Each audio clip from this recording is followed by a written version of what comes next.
Hello everyone, welcome back to my YouTube channel. So I hope सभी लोग अच्छे होंगे, फिजियोलॉजी पढ़ रहे होंगे। So let's move to the another topic of general physiology, that is transport across cell membrane. तो last 2 videos में हमने पढ़ा homeostasis and the structure and function of cell.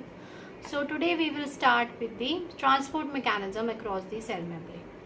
सो थोड़ा सा पीछे चलते हैं, रिवाइंड करते हैं कि हमने सेल मेम्ब्रेन की एक बहुत ही इंपॉर्टेंट प्रॉपर्टी पढ़ी थी, that was the property of selective permeability. तो इसी प्रॉपर्टी की वजह से, सिलेक्टिव परमेबिलिटी की वजह से, transport of ions and molecules is possible across the cell membrane. So let us discuss and classify the types of transportation mechanisms across the cell membrane. So broadly we can classify the transport across cell membrane into two types, that is passive transport and the other is active transport. So how to distinguish between passive transport and active transport? So in passive transport there is movement of molecules across the concentration gradient, movement of molecules across the concentration gradient, whereas in active transport there is movement of molecules against the concentration gradient, against the concentration gradient. Therefore in active transport, since the particles are moving against the concentration gradient, that is from region of lower concentration to higher concentration, opposite direction में move कर रहे हैं। Whereas in passive transport the movement is in the along the concentration gradient, so there is movement from the region of higher concentration to the lower concentration. Therefore we call it as passive process, and in passive process, passive transport mechanism, no energy is required, no energy is required. Whereas in active transport, since movement is against the concentration gradient, so here energy is required and energy is produced in the form of ATP. So this was about passive transport and active transport. Now we can further classify this passive transport and the active transport into other categories. So if we talk about passive transport is of two types, diffusion and osmosis. तो ये नाम हमने पहले भी सुने हुए in the junior classes, diffusion and osmosis. Active transport is classified into primary active transport, secondary active transport, and there is transportation of larger molecules which is known as vesicular transport, which is known as vesicular transport. So we will take them one by one. सबसे पहले बात करते हैं हम diffusion की। सो diffusion क्या है? हमने हमेशा पढ़ा हुआ है, diffusion is the movement of particles, movement of solute particles from region of higher concentration to the region of lower concentration. So let us talk about diffusion in more detail. So I hope you have understood the broad classification of the transport across cell membrane, that is passive transport, active transport, and the distinguishing feature is that the passive transport does not require energy. The movement of molecule is along the concentration gradient, whereas in active transport it is against the concentration gradient. So let's talk about diffusion first. So diffusion क्या है? It is the movement of solute from region of higher concentration to the region of lower concentration. अब ये diffusion की में solute की movement कैसे possible है? It is possible due to the presence of kinetic energy in the solute particles. ठीक है, जो भी हमने सॉल्यूशन बनाया, there is some kinetic energy in that solution which allows the movement of solute from the higher concentration to the lower concentration. So let us take one example. So let us consider that there is a beaker and there is a semi-permeable membrane in between. Let us consider this side as A and this side as B. So this is the solvent with the black color. We are saying that this is the solvent, and with the red color this is the particles of solute. There is the particle of solute and this is red color depicts the solute. Now which side has more concentration of solute? Side A, and less concentration of solute in the side B. So diffusion will take place from A to B. So there will be movement of these red solute particles from side A to side B across this membrane, and this process of movement of solute particle will be called as diffusion. I hope this is clear. Yes, so let's move further. So this was the example of the diffusion. This is the definition of diffusion. Now diffusion can be further classified into simple diffusion and the facilitated diffusion. Simple diffusion and the facilitated diffusion. तो ये जो हमने example पढ़ा, this was an example of simple diffusion. अब इसको थोड़ा body, human body के terms में बात कर लेते हैं. Simple diffusion, let us see, this is our, क्या है ये, this is our cell membrane, right, sorry we have to draw it like this. So this is our cell membrane. हमने बात की थी कि we have transmembrane proteins in the cell membrane which act as the channel. So this is the channel for the transportation of, suppose we call it as sodium ions. So the movement of, यहाँ this is ECF, this is ICF. Here the concentration of sodium is more, here the concentration of sodium is less. Now the sodium will move from ECF to ICF along the concentration gradient, and this movement will be called as diffusion. So now the process of diffusion will take place. Sodium ion will travel through this sodium channel and will enter the cell membrane in the ICF fluid, and this movement is considered as simple diffusion. In this diffusion, in simple diffusion, we do not require any carrier protein. We don't require any carrier protein. अपने आप ही movement हो जाएगी, अपने आप ही diffusion हो जाएगा. So this is the simple diffusion. अब अगर हम बात करें फैसिलिटेटेड डिफ्यूजन की, here we require the carrier protein, because there are some molecules which are larger in size or they are insoluble in lipid, so they cannot travel through the semi-permeable membrane, they cannot travel through the cell membrane. So इनको एक carrier protein की ज़रूरत पड़ती है for the transportation. Now again let us see with this an example. So इसका common example है is transport of glucose ion. अगर glucose को सेल के अंदर जाना है तो उसको एक कैरियर प्रोटीन अपने साथ चाहिए. तो again if we consider that this is the cell membrane, so जो भी आयन है जिसको कैरियर प्रोटीन चाहिए, उसके लिए यहाँ पे हमारे पास एक कैरियर प्रोटीन प्रेजेंट होगा सेल मेम्ब्रेन के अंदर. एंड ये जो सेल मेम्ब्रेन के ऊपर कैरियर प्रोटीन है, उस पर्टिकुलर मॉलिक्यूल के लिए यहाँ पे एक रिसेप्टर प्रेजेंट होगा. For example, now this is the glucose molecule. Now if we want the transportation of glucose molecule, this glucose molecule will come and attach to this receptor over the carrier protein. Then there will be conformational changes in the structure of this carrier protein. यहाँ पे अब glucose हमारा bind हो गया, तो ये conformational changes आएंगे, ये जो कैरियर प्रोटीन है ये रिवर्स हो जाएगा, और ये जो ग्लूकोज हमारा इस रिसेप्टर के ऊपर बाइंड हुआ था वो सेल के अंदर आ जाएगा.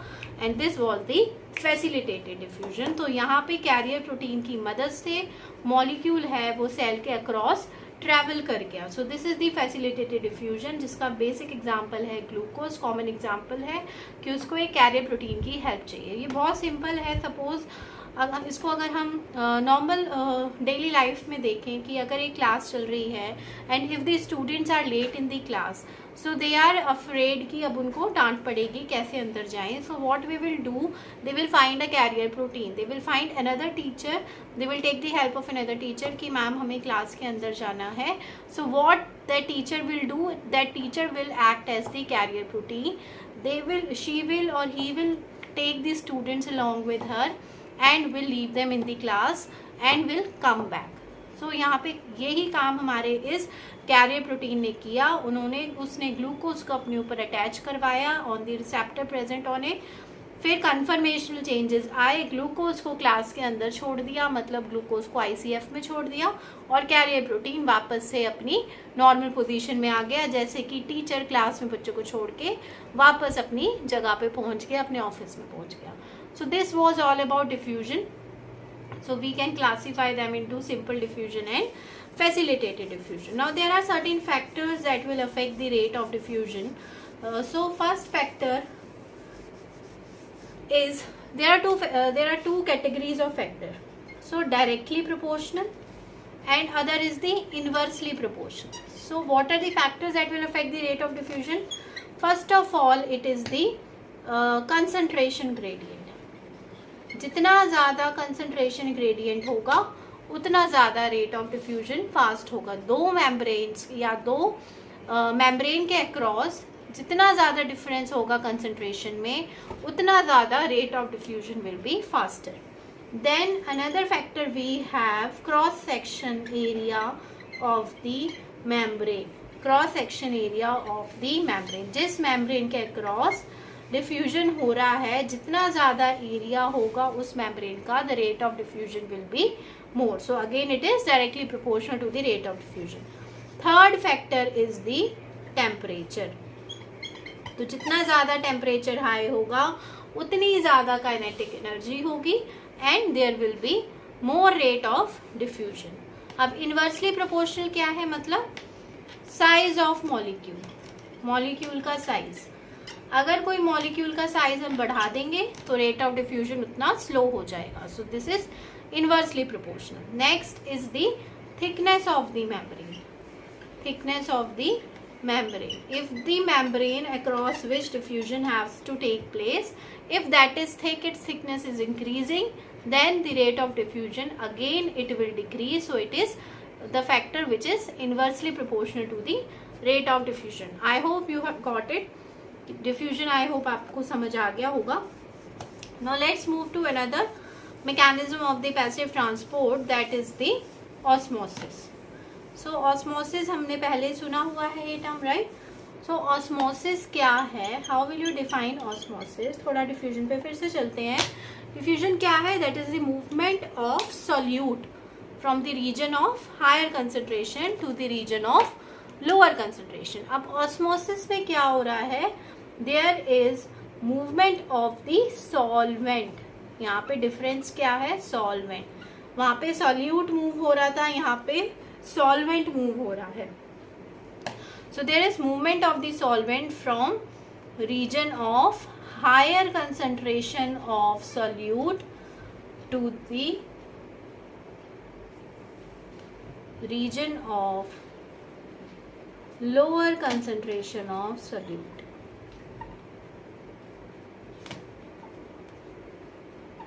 ठीक है. So this is the osmosis. यहाँ पे सॉल्वेंट की मूवमेंट हो रही है, या फिर हम कह सकते हैं from the higher concentration to the lower concentration solvent की मूवमेंट होगी. Again let's draw an example. So this is a semipermeable membrane. हाँ, यहाँ पे एक और इम्पॉर्टेंट टर्म आ जाती है, across the semipermeable membrane. So if this is the semipermeable membrane, this is the side A, side B. फिर से अगर हम बनाते हैं, ये ब्लू रिप्रेजेंट कर रहा है सॉल्वेंट को और रेड कलर के मॉलिक्यूल्स रिप्रेजेंट कर रहे हैं सॉल्यूट को.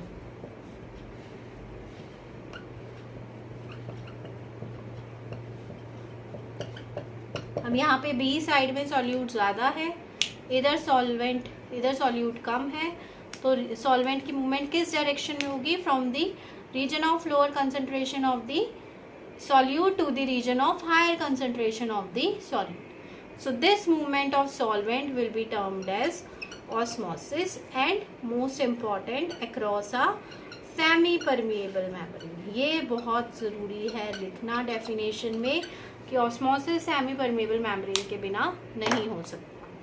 Right, I hope this is clear what is osmosis. अब एक टर्म आ जाती है हमारे पास, ऑस्मोटिक प्रेशर. ऑस्मोटिक प्रेशर, अब ये क्या है? ये जो मूवमेंट हो रही है सॉल्वेंट की from region of lower concentration of the solute to the region of higher concentration of solute, इस मूवमेंट को रोकने के लिए, इस माइग्रेशन को रोकने के लिए अगर हम एक्सटर्नल प्रेशर लगाएं जहाँ पे सॉल्यूट की कंसंट्रेशन ज़्यादा है, अगर हम यहाँ पे प्रेशर लगा रहे हैं तो जहाँ पे सॉल्यूट की कंसंट्रेशन ज़्यादा है, so the amount of pressure applied or the amount of pressure exerted by the molecules to stop this migration, to stop this movement, that amount of pressure will be termed as osmotic pressure. मतलब इस solvent की movement को रोकने के लिए higher concentration of solute वाली side पे जितना प्रेशर एक्सर्ट करना पड़ेगा उस प्रेशर को ऑस्मोटिक प्रेशर बोलते हैं।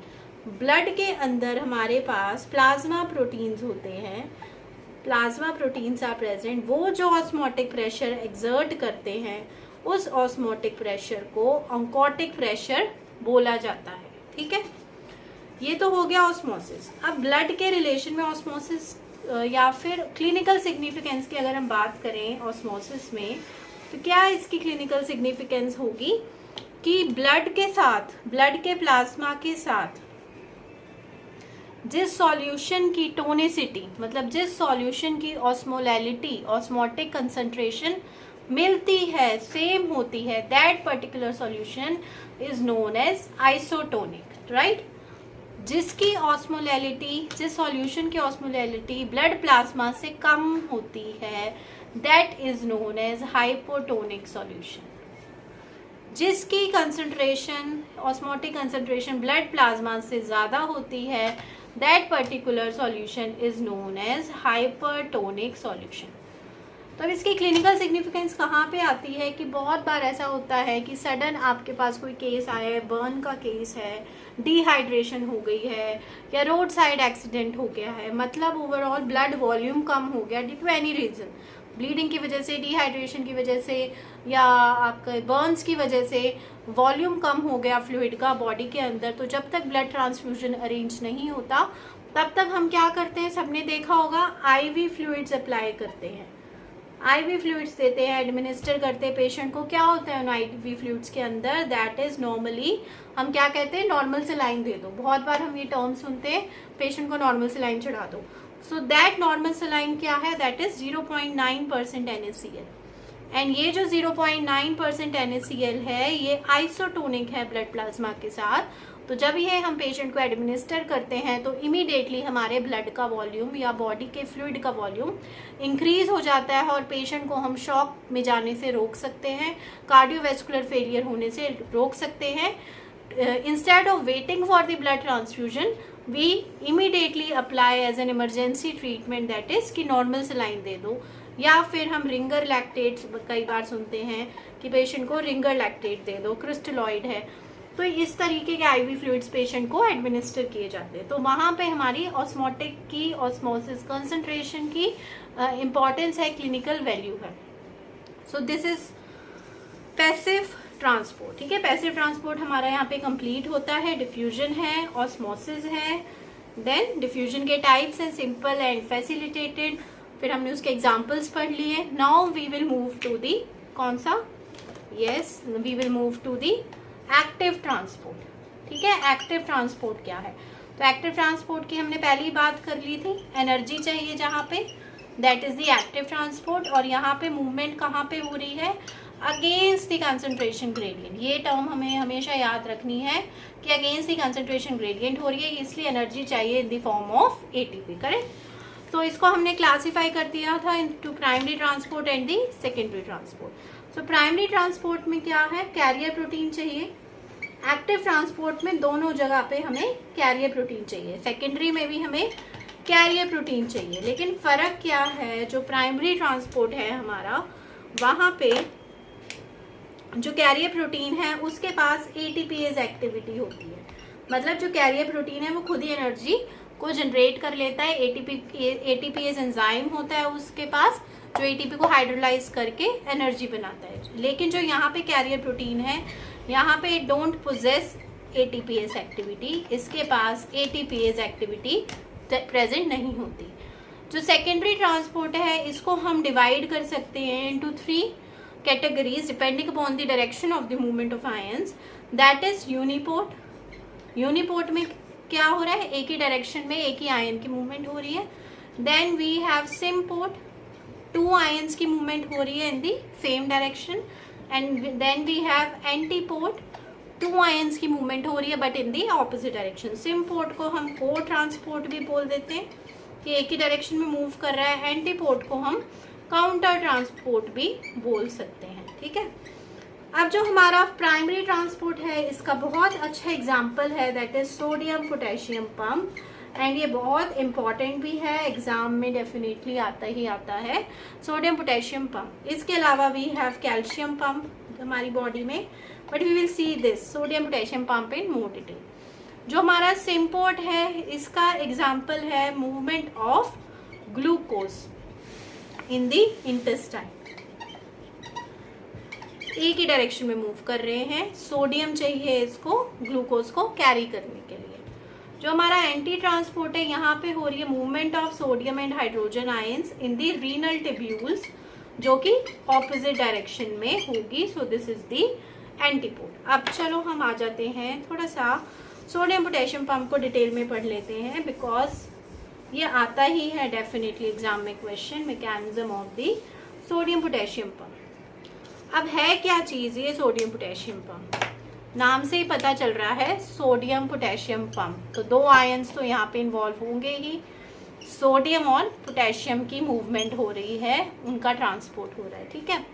अभी जो सोडियम पोटेशियम पंप है, एक तो इसके बारे में ये याद रखना है, it is present in the all cell membranes.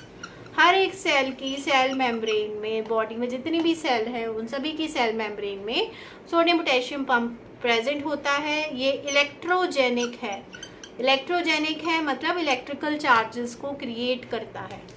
Then इसकी कपलिंग रेशो होती है, that is 3/2। Coupling ratio is 3/2। तो सोडियम पोटेशियम पंप में क्या हो रहा है, 3 सोडियम आयंस और 2 पोटेशियम आयंस का एक्सचेंज हो रहा है, therefore we call the coupling ratio of 3/2। अब इसके स्ट्रक्चर को अगर हम देखें, सोडियम पोटेशियम पंप के स्ट्रक्चर में there are 2 subunits, alpha subunit and the beta subunit. तो फिर से हम प्लाज्मा मेम्ब्रेन ड्रॉ करते हैं। So this is the structure, phospholipid bilayer बना रहे हैं हम।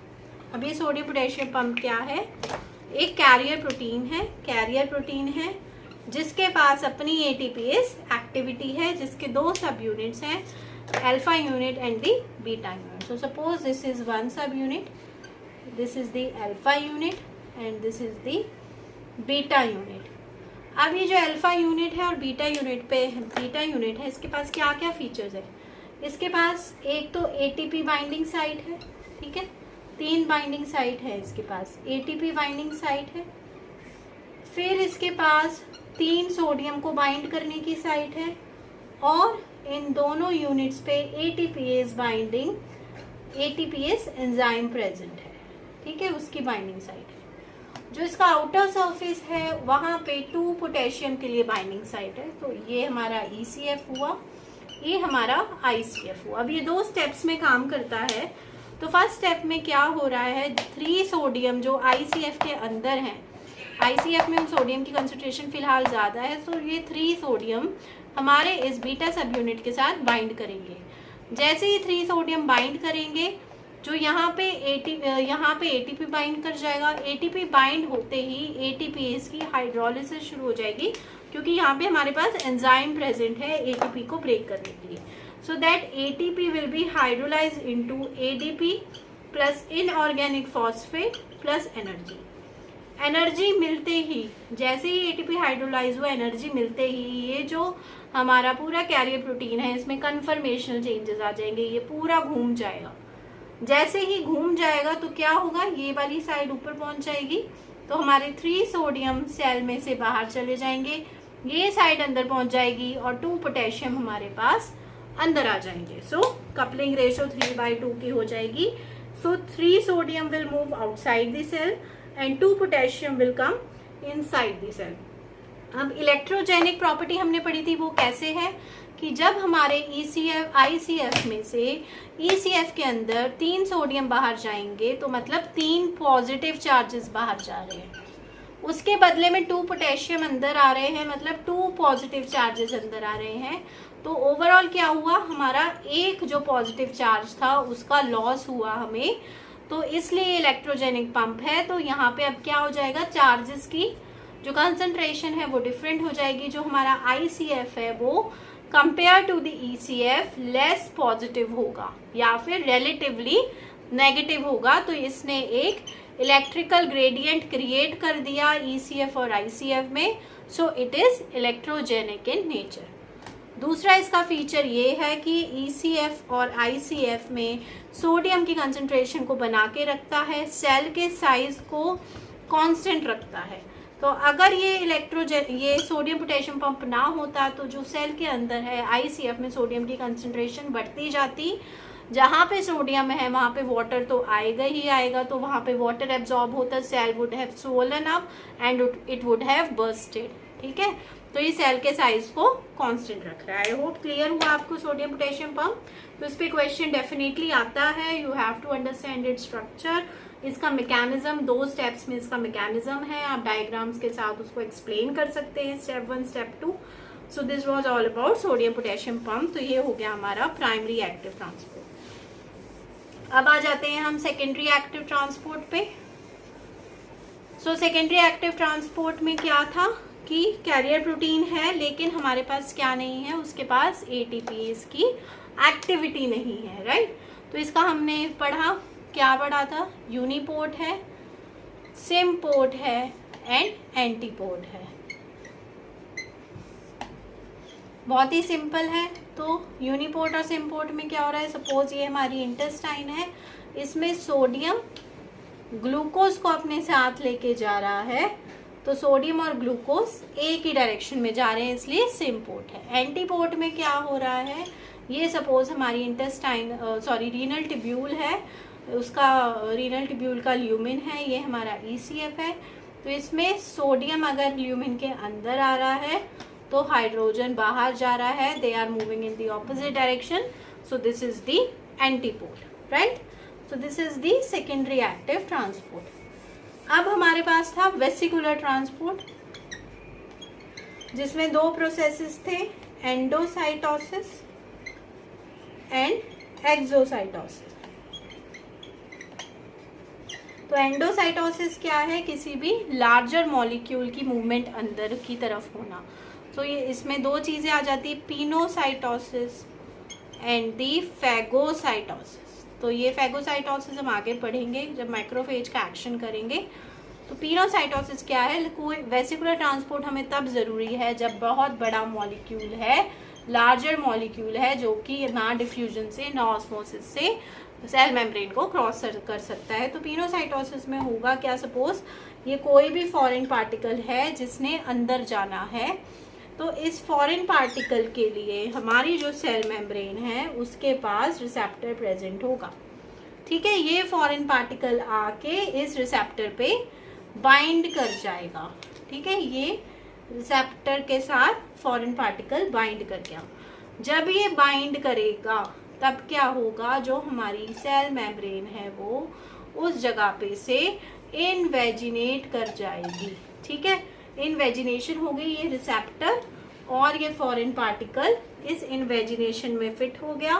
फिर सेल मेम्ब्रेन उसके अराउंड एक वेसिकल बना लेगी, वेसिकल बनते ही ये वेसिकल धीरे धीरे उसकी वॉल्स हाइड्रोलाइज हो जाएगी और ये जो पार्टिकल था वो सेल के अंदर ट्रांसपोर्ट हो जाएगा। सो दिस इज दी पिनोसाइटोसिस। तो ऐसे ही एक्सोसाइटोसिस में होगा, सपोज ये सेल मेम्ब्रेन है, उसके अंदर ये वेसिकल है, उस वेसिकल के अंदर शायद कोई हार्मोन पड़ा हुआ है, तो क्या होगा, ये जो वेसिकल है ये सेल मेम्ब्रेन के साथ कांटेक्ट में आ जाएगा, धीरे धीरे वेसिकल्स की वॉल टूटेंगी, यहाँ पे एक्स्ट्रा वेजिनेशन होगी और ये हार्मोन ECF में रिलीज हो जाएगा। तो यहाँ पे जो लार्जर मॉलिक्यूल है वो सेल से बाहर जा रहा है। So this is the vesicular transport. So here we complete the transport across cell membrane. अभी थोड़ा सा हम एक क्विक रिव्यू अगर हम देखें, फ्लो चार्ट बनाते हैं, तो हमने इसको आपके रिवीजन के लिए हमने इसको डिवाइड कर दिया था पैसिव ट्रांसपोर्ट में और हमने डिवाइड कर दिया था एक्टिव ट्रांसपोर्ट में। पैसिव ट्रांसपोर्ट को हमने फर्दर डिवाइड किया था डिफ्यूजन में एंड हमने ऑस्मोसिस में इसको डिवाइड किया था। ठीक है, फिर हमने इस डिफ्यूजन को आगे डिवाइड किया था into simple diffusion and into facilitated diffusion. Then we had active transport, इसको डिवाइड किया हमने primary transport, secondary transport and the vesicular transport, vesicular transport. Primary में हमने मेन पढ़ा था सोडियम पोटेशियम पंप, सेकेंडरी में हमने पढ़ा था uniport, symport and antiport, right. और वेसिकुलर में हमने पढ़ लिया था endocytosis and the exocytosis. Endo में हमने पढ़ा था पिनोसाइटोसिस और फेगोसाइटोसिस। सो ये कंप्लीट फ्लो चार्ट है with the classification of transport across cell membrane. I hope ये टॉपिक क्लियर हुआ होगा। If you have any doubts, अगर आपको कोई भी डाउट है इस टॉपिक में तो आप कमेंट सेक्शन में मुझे कमेंट कर सकते हैं। We can discuss the doubts in the next video.